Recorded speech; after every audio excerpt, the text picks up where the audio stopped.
My daughter-in-law thought I was just a tired old man with bad knees and worse hearing. She thought wrong. I am Roy Callahan. I am 64 years old. I spent 22 years as a Navy SEAL and the last 12 running a small contracting business in Tucson until my back made that decision for me. People who meet me now see a grey-haired man who walks a little stiff and forgets where he put his coffee.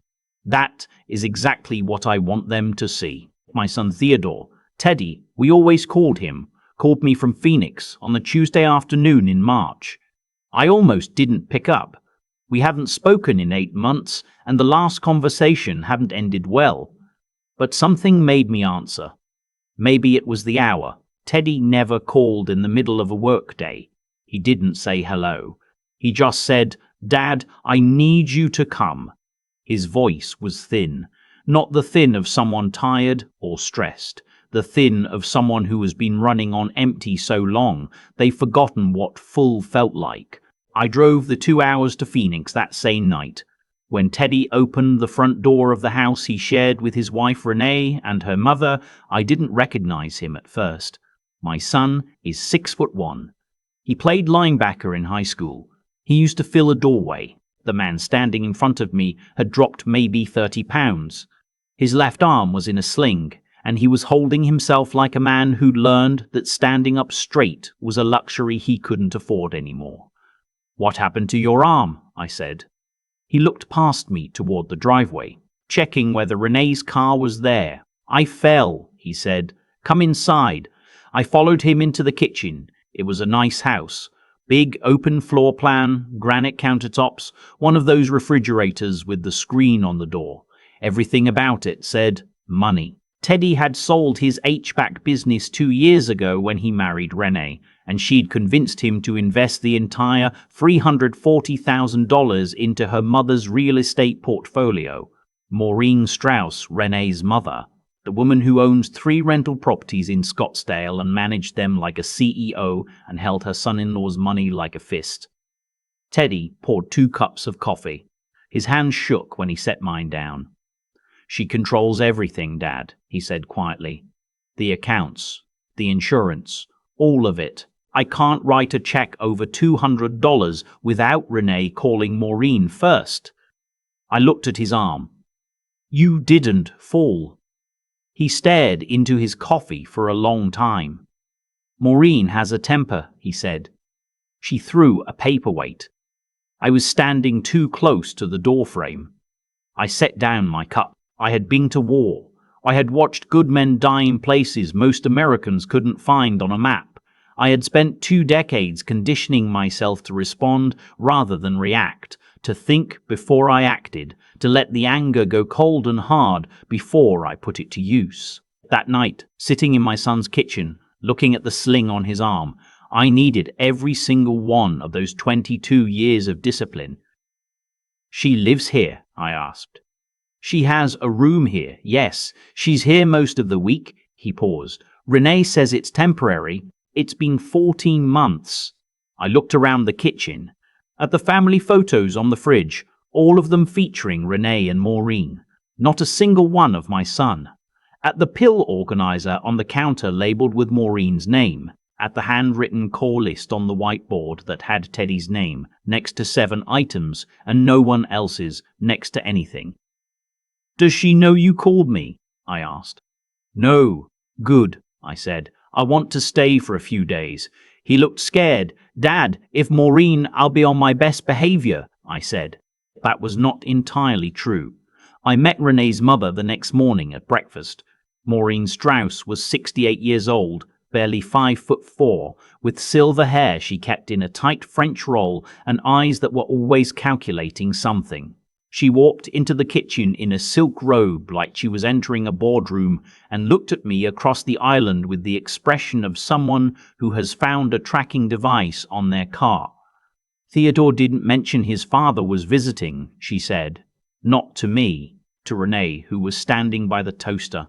Renee glanced at Teddy. "It was last minute, Mum." Maureen poured herself coffee from the pot I had made. My son's kitchen, my son's coffee, my son's pot, and looked at me with a smile that never reached her eyes. We're not really set up for long-term guests, Roy. It's just a few days, I said pleasantly. I wanted to see my son. She sat down at the head of the table. Not the side. The head. How's the back? She asked, in the tone people use when they want to remind you of your limitations. Fine, I said, strong as ever. She smiled again. Theodore mentioned you had some financial troubles after you closed your business. That must be hard at your age. I looked at her. I kept my face completely neutral. I get by. That first day, I watched. That is what SEALs do before they act. We gather intelligence.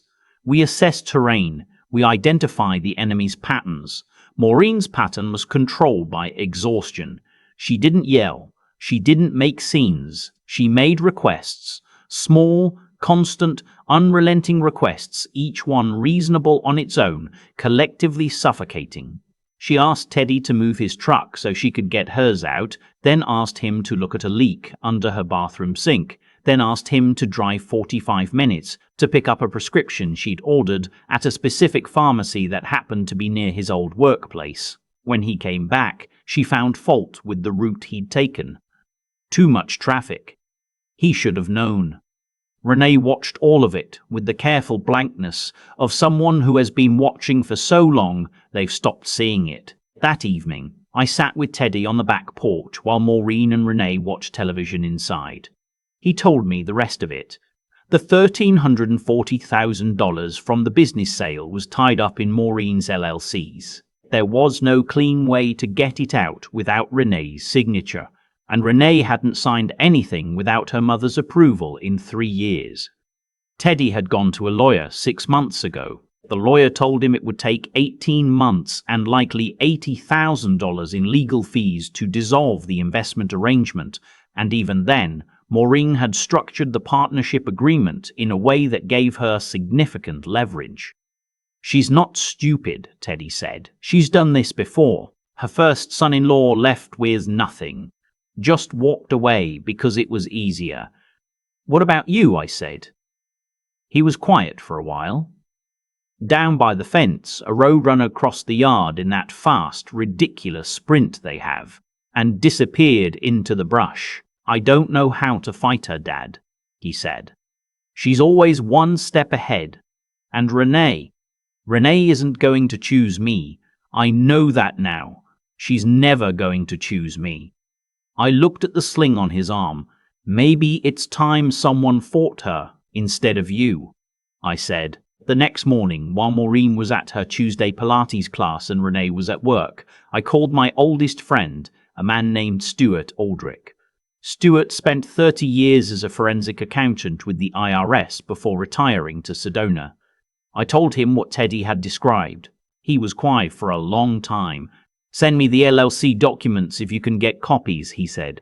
The kind of structure she's describing, partnership agreements where one party controls the exit terms. It's legal, but there's usually something. There's always something. Nobody's that clean. Teddy found the documents in a file box in the office he'd been locked out of 6 weeks ago. The lock was a standard push-button knob. I had it open in 40 seconds. Some skills don't age. I photographed every page and emailed them to Stuart. That afternoon I made a mistake. A deliberate one. Maureen came home from Pilates and found me in the kitchen making lunch. I had used the good cast iron pan. I had left it soaking in the sink, which, I knew from watching her for 2 days, was a capital offence in her household. She walked in, saw the pan, and turned to me with a smile made entirely of ice.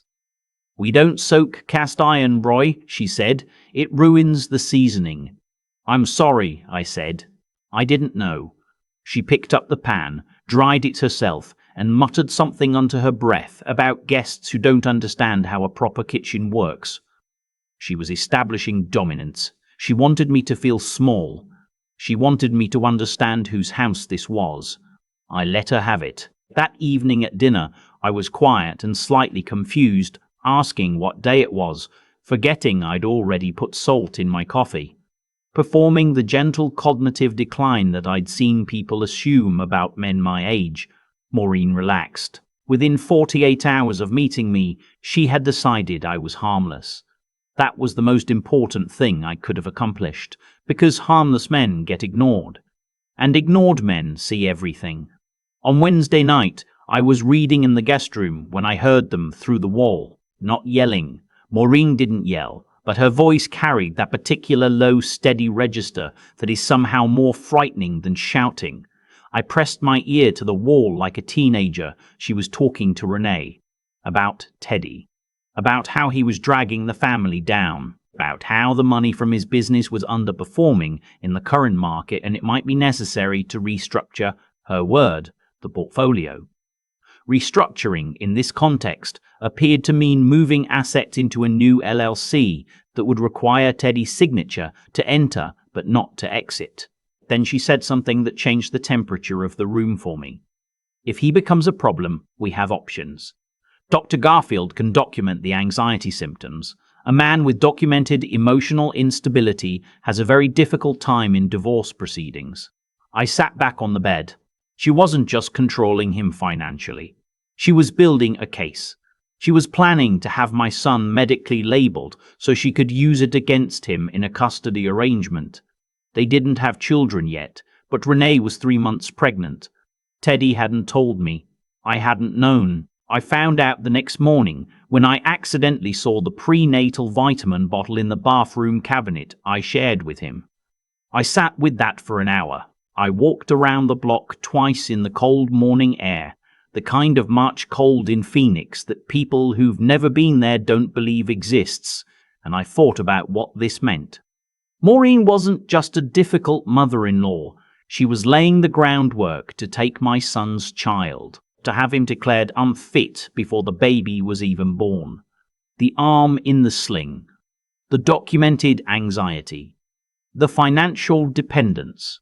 It was a system. It was deliberate. She had done it before. I went back inside and called Stuart. "Tell me there's something in those documents," I said. "Oh, there's something," Stuart said. Her 2021 LLC filing lists the properties at assessed value, not market value. The difference is about $180,000. She's been charging management fees to the partnership at a rate that's not supported by the operating agreement. And there's a line item for consulting services paid to a company called Strauss Advisory Group. He paused. "That's her own company, Roy. She's been billing your son's investment for consulting fees she's paying to herself." "How much?" $62,000 over 2 years. I exhaled slowly through my nose. Is it criminal? Fraud adjacent, at minimum. I'd need a CPA to certify, but I can make a call. My former colleague, Pauline, she's been an expert witness in 3 cases like this. If she looks at these documents, Maureen Strauss is going to have a very uncomfortable conversation with an Arizona Attorney General's office investigator. "Don't make that call yet," I said. "Give me 48 hours. That afternoon, Renee came home early. She found me and Teddy playing cards at the kitchen table, which seemed to annoy her in a way she couldn't explain. She looked at Teddy's sling and said, "You should be resting that." Concern or command? I couldn't tell, and I wasn't sure she could either. Maureen came in an hour later with dry cleaning. She handed 2 bags to Teddy without looking at him. His own clothes, I noticed, were not among them. After dinner, she settled in the living room with a glass of Chardonnay and turned on a home renovation show at a volume that precluded any other conversation in the house. Teddy went to the guest room with me and sat on the edge of the bed with his hands on his knees, like a man waiting for a verdict. "Stuart found the fraud," I told him quietly. He stared at me.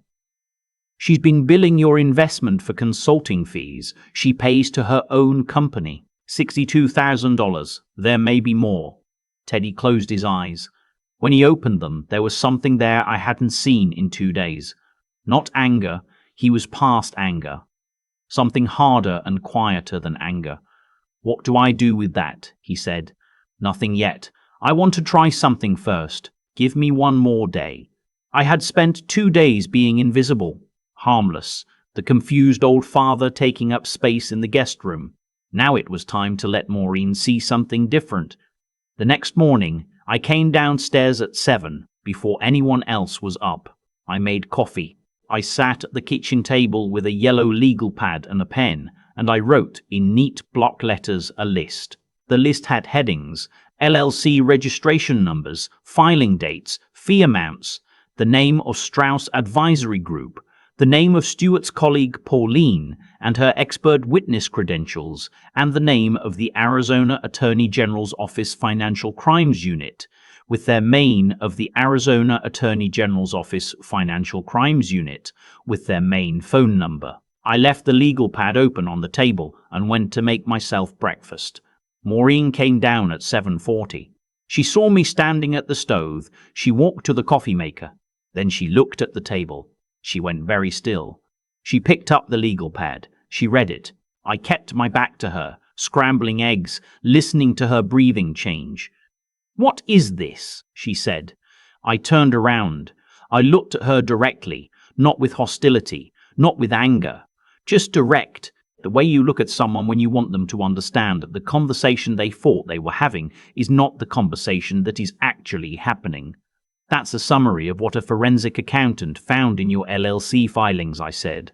"62,000 in self-dealing management fees billed to my son's investment. That's the polite word for it. The legal term is different." Her face went through several things in about 3 seconds. I watched them pass. "I don't know what you think you've—" "I also want you to know," I said, "that I've been in this house for 4 days. I've watched how things work here. I know about the arm. I know about Dr. Garfield." I let that land. "I know about the restructuring plan." Renee appeared in the doorway in her pajamas, hair still up, looking confused. Maureen's voice came out flat and careful. "Renee, give us a minute. Mom, please." Renee retreated. Maureen set the legal pad down. She walked to the island and gripped the edge of it with both hands. She was recalculating. I could see it. She was running through her options, her leverage points, her contingencies. "You're going to go back to Tucson," she said finally, "and Theodore is going to calm down, and we're going to handle this as a family." He signed those partnership documents. He understood what he was agreeing to. "Maureen," I said. I kept my voice even. "I didn't come here to negotiate with you. I came to tell you what's going to happen." She looked at me. "My son is going to retain a family law attorney. That attorney is going to file for separation of the partnership assets. Simultaneously, Stuart Aldrich, he's the forensic accountant, is going to refer his findings to Pauline Kerr, who will certify the fraud analysis and submit it to the AG's office. That process takes approximately 3 weeks." I paused. "Or you can come to a voluntary agreement with Teddy's attorney this week, return the 62,000 in management fees, release his equity position at fair market value, step back from Renee's pregnancy, and let them figure out their marriage without your involvement. If you do that, the AG referral doesn't happen." Her knuckles were white on the countertop. "You can't prove any of this," she said. "Pauline Kerr has testified in 11 fraud cases in this state," I said. "She's proven it 11 times. I believe the phrase you're looking for is, you can't disprove it." For the first time since I'd met her, Maureen Strauss didn't have anything to say. I picked up my coffee cup. "I'll be in the guest room. I imagine you have some calls to make." I went upstairs. I sat on the bed and let my hands shake for a minute, which they needed to do. That is something people don't tell you about confrontation. Even when you've done it your whole life, your body still runs the adrenaline whether you want it to or not. The difference is just that you've learned to do the shaking afterward, in private. Teddy knocked on my door an hour later. His face was unreadable. "She wants to talk to a lawyer," he said. "Good," I said. "Renee is upset." "She will be for a while," I said. "That's not the same as being wrong." He sat in the chair by the window. Outside, a pair of mourning doves were working over the bird feeder I'd filled that morning. Teddy watched them for a bit. "She's pregnant," he said. Not a question. He knew. I knew. I saw the vitamins. I was going to tell you. He looked at his hands. I was afraid you'd think I was stupid for staying this long. You're not stupid, Teddy. You're loyal. Those aren't the same thing, but they can look similar from the inside. He was quiet for a while. Do you think the marriage can survive this? I thought about that honestly, because he deserved honesty. I don't know. That depends on Renee. She's going to have to decide what she's actually willing to see. That's not something you can decide for her, and it's not something I can fix. I looked at him. But your child deserves a father who isn't afraid to walk to his own mailbox. Whatever the marriage does, that part is fixable. Starting today. He didn't answer, but he sat up a little straighter in the chair, and that was enough. 3 days later, I drove back to Tucson. Before I left, Maureen's attorney had already made contact with a family law firm in Phoenix that Teddy had found through Stuart's referral network. The initial conversations were happening. The legal pad I'd left on the kitchen table had apparently been photographed by Maureen and sent to her own attorney, who had advised her, from what Teddy told me later, that her exposure was real and her best option was a negotiated resolution. It took 6 weeks. Stuart's colleague, Pauline, submitted a preliminary analysis.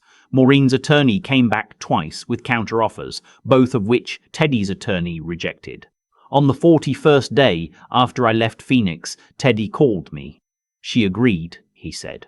Full equity release. 58,000 back. She negotiated the other $4,000, said it was legitimate administrative expense, and Teddy's attorney said it wasn't worth fighting over.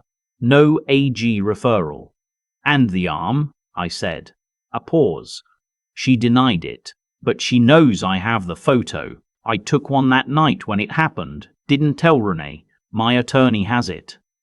Good, I said. You hold on to that. Dad. His voice changed. Renee and we going to try counseling. She's not her mother. I don't think she ever wanted to be. I think she just didn't know how to see it until it was right in front of her. I didn't say what I thought about that. Teddy was going to have to walk that road himself, and he was going to have to do it with his eyes open. That was the best I could ask for. The baby, I said. When's she due? August 3rd. August 3rd. I did the math. I'll drive up in July, I said. I'll stay close. You don't have to, Dad. I know, I said. I want to. It is July now. I am writing this from the guest room of a different house, the one Teddy and Renee are renting in North Phoenix, while they figure out what comes next. There is a bassinet in the corner of their bedroom that Renee's sister sent from Portland. There are prenatal yoga videos playing in the mornings, and arguments about what to name a boy versus a girl, and a general low-grade chaos that is completely different from the controlled, suffocating order I walked into in March. Maureen calls Renee on Sundays. The calls are shorter than they used to be. Renee sometimes takes them in the backyard by herself, and when she comes back in, she is quiet for a while, but she comes back. That is the difference. Teddy's arm healed. He picked up a part-time project management job with a commercial construction firm while he figures out his next move. He's been looking at small HVAC companies in the valley that might be coming up for sale. Starting over, but starting from solid ground this time, which is different from where he was. He doesn't know everything I did. He knows about Stuart and Pauline and the documents. He doesn't know about the 40 seconds it took me to open that office door. Some things a son doesn't need to know about his father. There are people who believe that age makes you harmless, that the grey hair means the danger is gone. I understand why they think that. I let them think it when it's useful, but I spent 22 years learning how to be the most dangerous thing in any room while looking like I belonged there quietly. You don't unlearn that. You just put it away until someone gives you a reason to take it back out. Maureen Strauss gave me a reason. She made one mistake. The same mistake most bullies make when they've operated unchallenged for long enough. She looked at a tired old man and saw nothing to be afraid of. She should have looked more carefully. My name is Roy Callahan. I am 64 years old. I still make my own coffee. I still fill my son's bird feeder when I visit. And if you are the kind of person who preys on people you decided can't fight back, I want you to understand something. Some of us have been fighting since before you were born, and we are very, very patient. I have been thinking about Maureen a lot lately, not with anger, that passed a long time ago, but with something closer to understanding. People like her don't wake up one morning and decide to become predators. They learn it slowly, over years, from every relationship where the other person folded first. Renee's first stepfather folded. The first son-in-law folded and walked away with nothing. Every time someone stepped back, Maureen learned the same lesson: push harder next time. Because pushing works. The problem is that lesson only holds until it doesn't.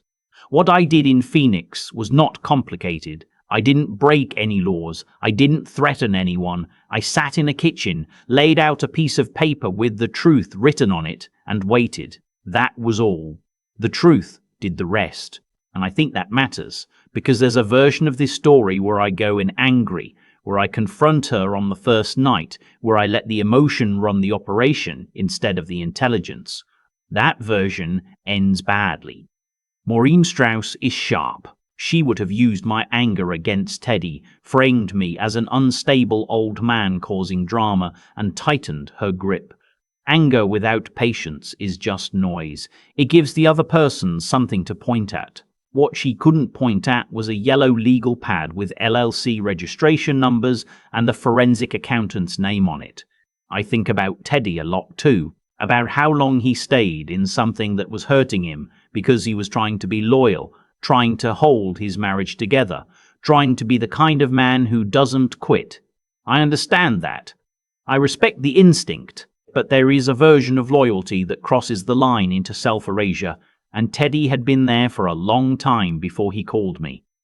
He'd been shrinking himself to fit a space that kept getting smaller. That is not love. That is survival with a better name on it. What I wanted him to walk away with, more than the money, more than the legal outcome, was the understanding that his judgment could be trusted again, that he could look at a situation clearly, call it what it is, and act. That's the thing prolonged control takes from you first, not your money or your freedom, your confidence in your own perception. Maureen had been quietly telling Teddy for months that he was too sensitive, too reactive, too difficult, and he had started to believe it. Getting that back, the simple knowledge that what you see is real, that what you feel is accurate, that matters more than any settlement amount. Renee is doing the work. That's the most I can say, and probably the most honest thing I can say. She's 31 years old and she is learning, for maybe the first time, to look at her mother without the filter her mother installed. That is genuinely hard. I don't underestimate it. My grandchild is due in 3 weeks. I have the guest room set up. I filled the bird feeder this morning. There is a rocking chair on the back porch that I sanded and repainted last month, and I intend to use it. Maureen did not break my son.